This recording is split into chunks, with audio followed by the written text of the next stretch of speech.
The cosmic tapestry of Sumerian gods. The Sumerians, those trailblazers of recorded history, practiced a religion that shaped their entire society. Before kings strutted around in their fancy crowns, theocratic priests and religious officials held sway over the city-states. These priests were like the original influencers, but with more incense and fewer selfies. Now, let's meet some of the celestial VIPs from the Sumerian guest list. Anu, the big boss of the heavens, and was the god of the sky, ruling over all things celestial.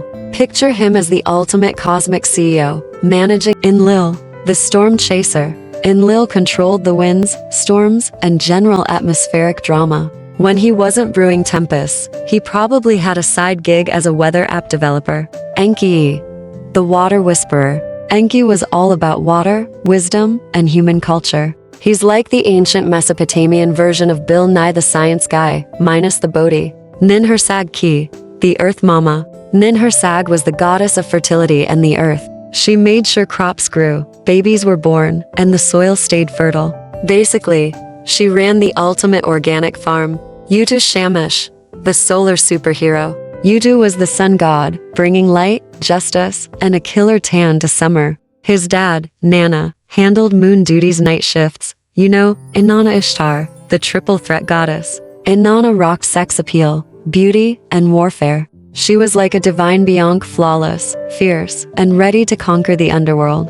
Nergal, the god of death. Nergal ruled over Kur, the cold, dark cavern where mortal souls went after kicking the bucket. Not exactly a vacation spot, but hey, it's eternal rest. Fun fact, Sumerian religion influenced later Mesopotamian cultures, like the Akkadians, Babylonians, and Assyrians. It's like their divine memes went viral across the millennia. So, whether you needed a good harvest, wanted to avoid cosmic traffic jams, or just fancied to chat with the gods, the Sumerians had you covered. And hey, their story still echoes through time. The ancient gods, those enigmatic, larger-than-life figures who once held sway over the imaginations of civilizations.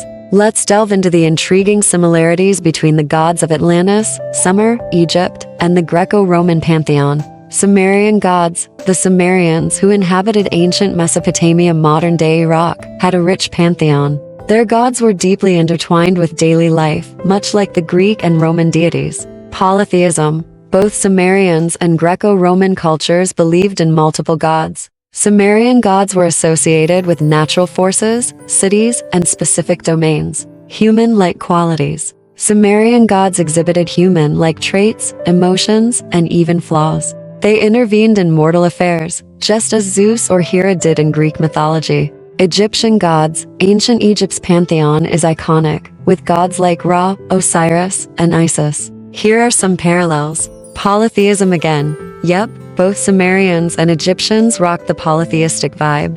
They had gods for everything: sun, fertility, wisdom, you name it. Physical manifestations. Egyptian gods often took physical forms like animal-headed deities, similar to how the Sumerians envisioned their gods. Life, death, and rebirth. Osiris, the Egyptian god of the afterlife, shares themes with Greek gods like Dionysus. Both represent cycles of life, death, and renewal too. Greco-Roman gods.